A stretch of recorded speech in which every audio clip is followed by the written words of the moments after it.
اور وہ وقت یاد کرنے کے قابل ہے جب تمہارے پروردگار نے فرشتوں سے فرمایا کہ میں زمین میں اپنا نائب بنانے والا ہوں۔ انہوں نے کہا، کیا تو اس میں ایسے شخص کو نائب بنانا چاہتا ہے جو خرابیاں کرے اور کشت و خون کرتا پھرے، اور ہم تیری تعریف کے ساتھ تسبیح و تقدیس کرتے رہتے ہیں۔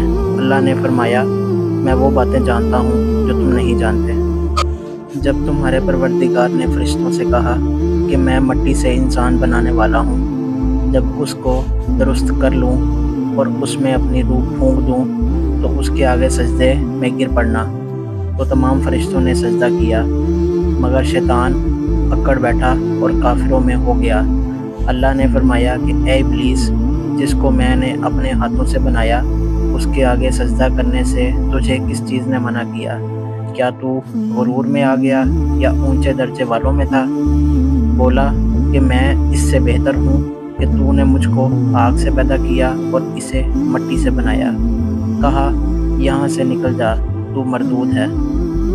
کہنے لگا، مجھے تیری عزت کی قسم، میں ان سب کو بہکاتا رہوں گا سوا ان کے جو تیرے خالص بندے ہیں۔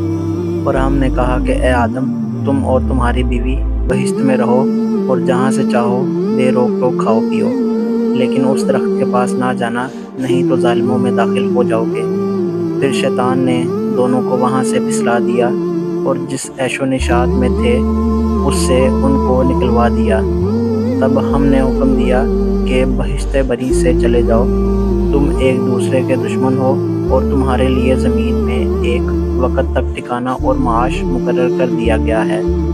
پھر آدم نے اپنے پروردگار سے کچھ کلمات سیکھے اور معافی مانگی تو اس نے ان کا قصور معاف کر دیا، بے شک وہ معاف کرنے والا اور صاحب رحم ہے۔